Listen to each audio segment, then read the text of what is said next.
నమస్తే. ఎందరో మహానుభావులు యూట్యూబ్ ఛానల్ స్వాగతం, సుస్వాగతం. మరి మొట్టమొదటిసారి చూసినట్లయితే మన వీడియోలు నిరంతరం చూస్తూనే ఉండండి. మరి బాబాసాహెబ్ అంబేద్కర్ చెప్పినట్టుగా ప్రశ్నించే యువత నిద్రపోతే ప్రతి పార్టీ నాయకుడు ఇలాగే అమ్ముడు పోతూ ఉంటారు. ఈరోజు మన అంశం వచ్చేసి ఆమన్గల్ మున్సిపాలిటీ గురించి రచ్చ ఇంకా చల్లారలేదు. ఇది చల్లారదు. మరి ఈరోజు అనేక అంశాలను కూడా మీ ముందుకు తీసుకొచ్చే ప్రయత్నం చేస్తూ ఉన్నాను. ఒక కరుడుగట్టిన భారతీయ జనతా పార్టీ కార్యకర్తగా మీ ముందుకొచ్చాను. మీరు అవునన్నా కాదన్నా 16 సంవత్సరాలు 10వ తరగతి అయిపోయినప్పటి నుంచి ఇప్పటి వరకు మడమ తిప్పకుండా భారతీయ జనతా పార్టీ కోసం అనేక అవమానాలు భరిస్తూ, అనేక ఇబ్బందులను ఎదుర్కొని భారతీయ జనతా పార్టీ కోసం పనిచేసిన కార్యకర్తగా మళ్ళీ స్పందిస్తున్నాను. చూడండి, అడగండి. ఈ పిల్లగాడు ఎక్కడ పని చేశాడో, ఏడ తిరిగాడో చందన గ్రామానికి వచ్చి అడగండి, తెలుస్తుంది. మరి ఈరోజు కల్వకుర్తి భారతీయ జనతా పార్టీ కార్యకర్తల అందరికీ ఒక బహిరంగ లేఖ రాస్తూ ఉన్నాను. మరి కల్వకుర్తి భారతీయ జనతా పార్టీ కార్యకర్తల ఆత్మగౌరవాన్ని ఆమన్గల్ మున్సిపాలిటీలో కాంగ్రెస్ పార్టీ కాళ్ళ కాడ తాకట్టు పెట్టిన ఘనత మన నాయకులది. మరి నేను చాలామంది నిన్న నుంచి బాధ తట్టుకోలేక, ఆవేదన తట్టుకోలేక చాలామందికి ఫోన్ చేశాను. భారతీయ జనతా పార్టీ కార్యకర్తలతో పై స్థాయిలో, కింది స్థాయిలో పనిచేసిన వాళ్ళ అందరికీ ఫోన్ చేశాను. ప్రతి ఒక్కరు తప్పే కానీ మన నాయకుని కోసం మనం కాపాడుకోవాలి. 40 సంవత్సరాలు పార్టీ జెండా మోసిండు, పార్టీ మారలేదు. సర్లే పోనీలే, ఏం చేద్దాం, మీకంటే కోపం నాకు కూడా ఎక్కువనే ఉంది అంటున్నారే తప్ప ఏ ఒక్కరు కూడా ప్రశ్నించే సాహసం చేయడం లేదు. ఎందుకని? నేను ఒకటే కోరుకుంటున్నా, ఇప్పటికైనా మించిపోయింది లేదు.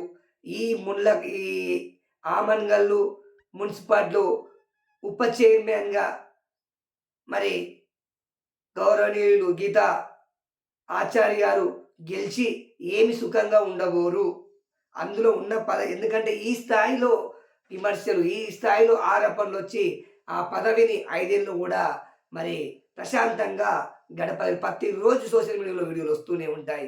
ఇకనైనా మద్దతు ఉపసంహరించుకొని తిరిగి ఎలక్షన్ల కన్నా వెళ్ళండి, లేదా మీరే ఏదో ఒకటి నిర్ణయం తీసుకోండి. మరి నేను అడుగుతున్న చాలామంది బీజేపీ కార్యకర్తలను, ఉత్తప్పుడు నేను ఉన్నట్టు మాట్లాడుతున్నా, ఈరోజు బాధతోటి మాట్లాడుతున్నాను. ఉత్తప్పుడు ఏం మాట్లాడతారు వీళ్ళు? అడ్డగోయి ఆచార్యని తిడతారు. అసలు నేను చెప్తున్నా, ఆచార్యకి వెన్నుపోటు భారతీయ జనతా పార్టీ కార్యకర్తలు పొడుస్తున్నారా? మరి భారతీయ జనతా పార్టీ కార్యకర్తలకు ఆచార్య పొడుస్తున్నాడా? ఇప్పుడు తేలవలసిన అంశం. నేను చాలామంది ఫోన్ చేశాను, ఒక్కడు కూడా నోరెత్తట్లేదు. అరే మీరే కదా నాయన ఉత్తప్పుడు ఆచార్య మంచోడు కాడు, ఆచార్య దరిద్రుడు అని ఇప్పుడు ఉప్పలేంకుడు తిట్టిండంటే కోపం వచ్చింది, ఒప్పుకుంటా. ఉప్పలేంకుడు తిట్టినని ఆచార్య కోపం వచ్చింది, నేను ఒప్పుకుంటా. మరి ప్రతి ఒక్కరు తిట్టిండు కదా, ఆచార్య దరిద్రుడు, ఆచార్య శనేశ్వరుడు, ఈ ఆచార్య ప్రతి ఒక్కరు తిట్టినోడే. సంధాన గ్రామంలో తిట్టినోడే. నేను అనేక క్యాంపు మీకు ఉప్పలేంకుడు తిట్టిండు, ఒప్పుకుంటాం, పక్క పార్టీ. మరి మీరందరూ కూడా తిట్టారు కదా ఆచార్య దరిద్రుడని. మరి ఆ దరిద్రునికి ఈరోజు ఇలాంటి నిర్ణయం తీసుకుంటే మీరు ఎట్లా మద్దతు ఇస్తున్నారు? ఇది నేనంటే ప్రతి ఒక్కరు తిట్టినోడే, ప్రతి మండల పార్టీ లీడర్ తిట్టినోడే, ప్రతి కల్వకుర్తి కాన్స్టిట్యూన్సీలో పనిచేసినోడు 80% ఎవడో ఒకడు పుణ్యాకు తిట్టలే, కానీ మిగతా వాళ్ళందరూ తిట్టినోడే, కానీ తిట్టనోడు లేడు. సొంత పార్టీ నాయకుడు అంతగానం తిట్టుకుంటా అర్రపై ఎవరన్నా? ఏ పార్టీ కూడా ఇంతగానం తిట్టారు, కానీ మీరు అందరు తిట్టినోళ్ళే. మరి ఈరోజు ఎందుకు మూసుకొని కూర్చుంటున్నారు? రేపటి నుంచి నేను చెప్తున్నా. ఇందాక ఒక మిత్రుడిని నేను ఇంటర్వ్యూ చేశాను. ఒక మిత్రుడిని చేస్తే, నేను బీఆర్ఎస్ పార్టీకి అమ్ముడు పోయానంట, నేను ఉప్పలేంకుడికి అమ్ముడు పోయిందంట.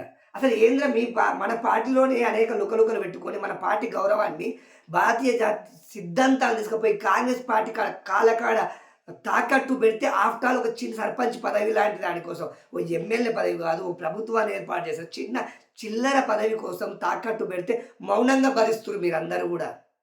మీకు మౌనంగా భరించే శక్తి ఉంది, కానీ నాకు లేదు, నాకైతే లేదు. నేను ప్రతిరోజు వీడియోలు చేస్తున్నాను. నేను ముందే చెప్తున్నా, జనగణ గ్రామ భారతీయ జనతా పార్టీ కార్యకర్త ఎవరైనా కానీ నా జోలికి, నా పేరుకు వచ్చినచో మర్యాద నేను చెప్పను ఇప్పుడు.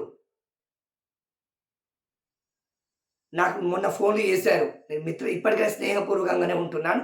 చాలామంది ఫోన్ చేశారు వీడియో డిలీట్ చేయమని. నా వీడియోలో తప్పేముంది? నా వీడియోలో తప్పేముంది?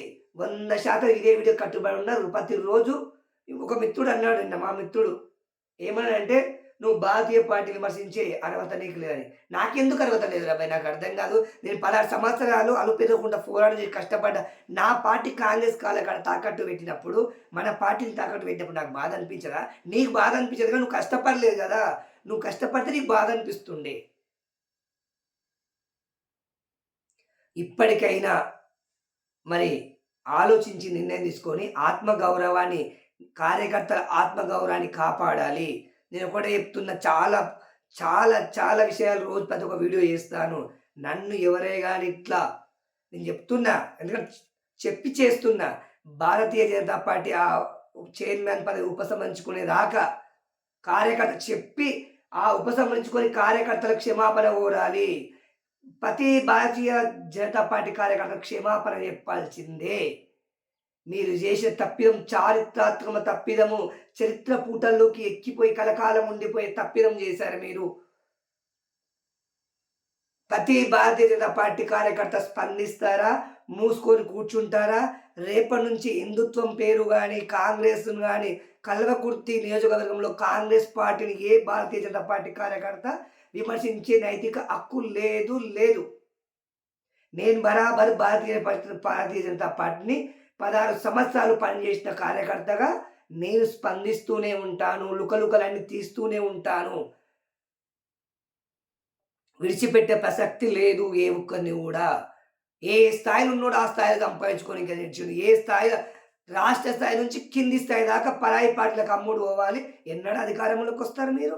ఏం పోరాటాలు చేస్తున్నారు మీరు? ఈ పార్టీకి ఆ పార్టీకి అమ్ముడు పోతారా? నేను చెప్తున్న చంద్ర గ్రామ భారతీయ జనతా పార్టీ కార్యకర్తలకు కూడా నా మీద ఎలాంటి ఆరోపణలు, అమ్ముడు పోయిండని, బీఆర్ఎస్‌కి అమ్ముడు పోయిండని ఇలాంటివి చెత్త, చెత్త మాటలు మాట్లాడితే మరి ఇగ నాకు ఏం మీ పార్టీ భాగోతం ఏంది? చందన గ్రామంలో పార్టీ చేసిన అభివృద్ధి కార్యక్రమాలేంది?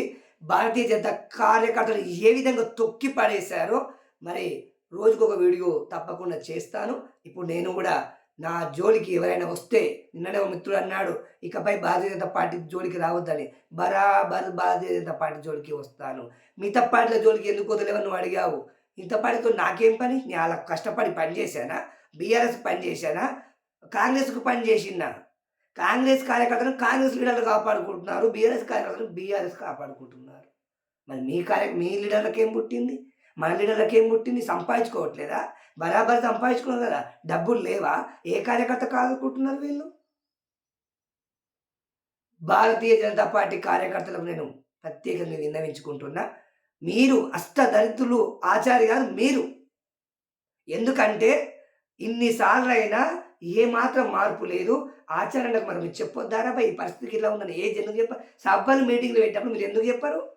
అన్నా ఇది పరిస్థితి పద్ధతి కాదు, ఇది మనం బలం లేదు అని మీరు తిట్టిర్రు. ఉప్పలే గణేష్ ఈరోజు తిట్టిర్రు కానీ ప్రతి ఒక్క భారతీయ జనతా 180% ఆషారి అష్టదరిద్రుడు, ఆషారి శరీష్ అని తిట్టింది మీ అందరే.